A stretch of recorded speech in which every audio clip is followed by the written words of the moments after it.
ప్రాంతానికి డైరెక్ట్ గా గ్రావిటీ ద్వారా టర్నల్ ద్వారా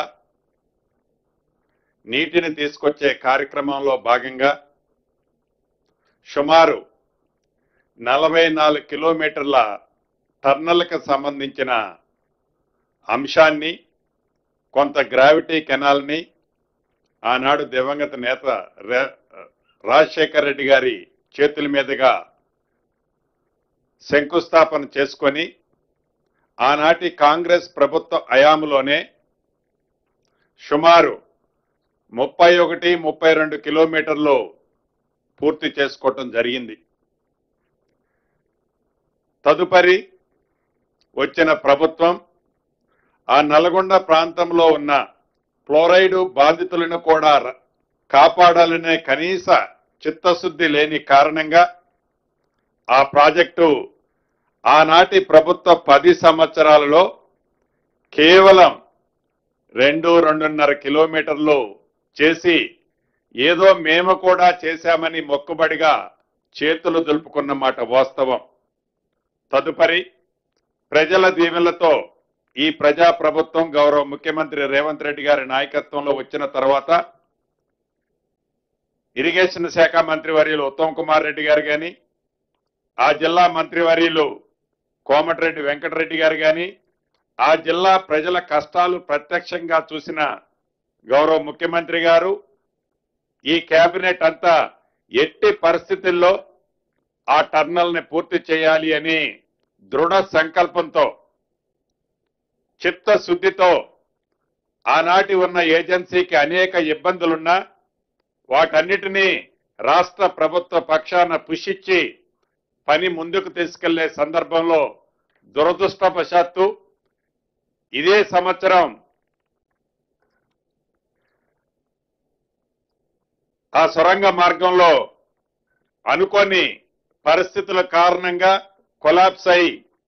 సుమారు 10-11 మంది చనిపోయిన సందర్భం కూడా మనం చూసాం. తదుపరి పరిపరి విధాలు ఆలోచించిన తర్వాత ప్రపంచంలోనే ఇది అతి పొడవైన సొరంగ మార్గం. దీన్ని ఎట్టి పరిస్థితుల్లో సుమారు 75-80% ఖర్చు పెట్టిన ఈ ప్రాజెక్టుని పూర్తి చేసినట్లయితే, ఈ టర్నల్ కంప్లీట్ అయితే 30 టీఎంసీల నీరు ఒక్క రూపాయి ఖర్చు లేకుండా ఫ్లోరైడ్ ప్రాంతమైన నల్లగొండ ప్రాంతాన్ని ఫ్లోరైడ్ రహిత ప్రాంతంగా చేయటంతో పాటు మిగిలిన విద్యుత్ బిల్లులు కానీ ఇతరత్రా ఏ మెయింటెనెన్స్ రాకుండా ఉండే విధంగా ఉండే ఈ టర్నల్ని పూర్తి చేసే దిశలో ఈనాడు ఆ టీబీఎంలతో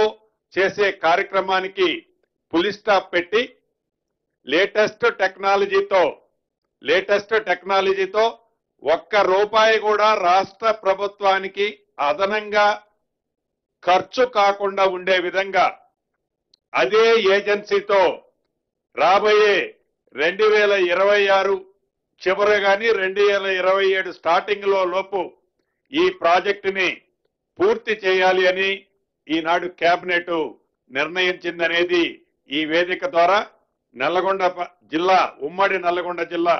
ప్రజలకి తెలియజేయటం జరుగుతుంది. అదే రకంగా స్థానిక సంస్థ ఎన్నికలకు సంబంధించిన అంశం గురించి ఏదైతే ఈనాడు చాలా సుదీర్ఘంగా దీని మీద కూడా చర్చ జరిగింది. ఆనరబుల్ హైకోర్టు ఇచ్చిన ఆదేశాల అనుసారము తర్వాత చిత్తశుద్ధితో బీసీ వర్గాలకు 42% ఇవ్వాలని ఈ రాష్ట్ర ప్రభుత్వ ఆలోచనల్ని ఇంప్లిమెంటేషన్ చేయాలని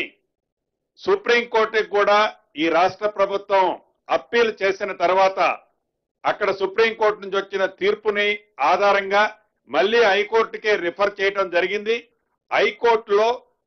వచ్చే నెల 3వ తారీఖు నాడు మళ్ళీ దీని మీద న్యాయస్థానం ముందుకి ఈ కేసు రానున్నది కాబట్టి 3వ తారీఖు వచ్చే న్యాయస్థానం మీదకి వచ్చిన తర్వాత ఆ డిబేట్ని బట్టి స్థానిక సంస్థ ఎన్నికల్ని నిర్ణయం తీసుకోవాలన్నది రాష్ట్ర ప్రభుత్వం ఈ రోజు ఈ కేబినెట్ లో నిర్ణయిస్తూ మళ్ళీ 7వ తారీఖు నాడు కేబినెట్ ని జరపాలని కూడా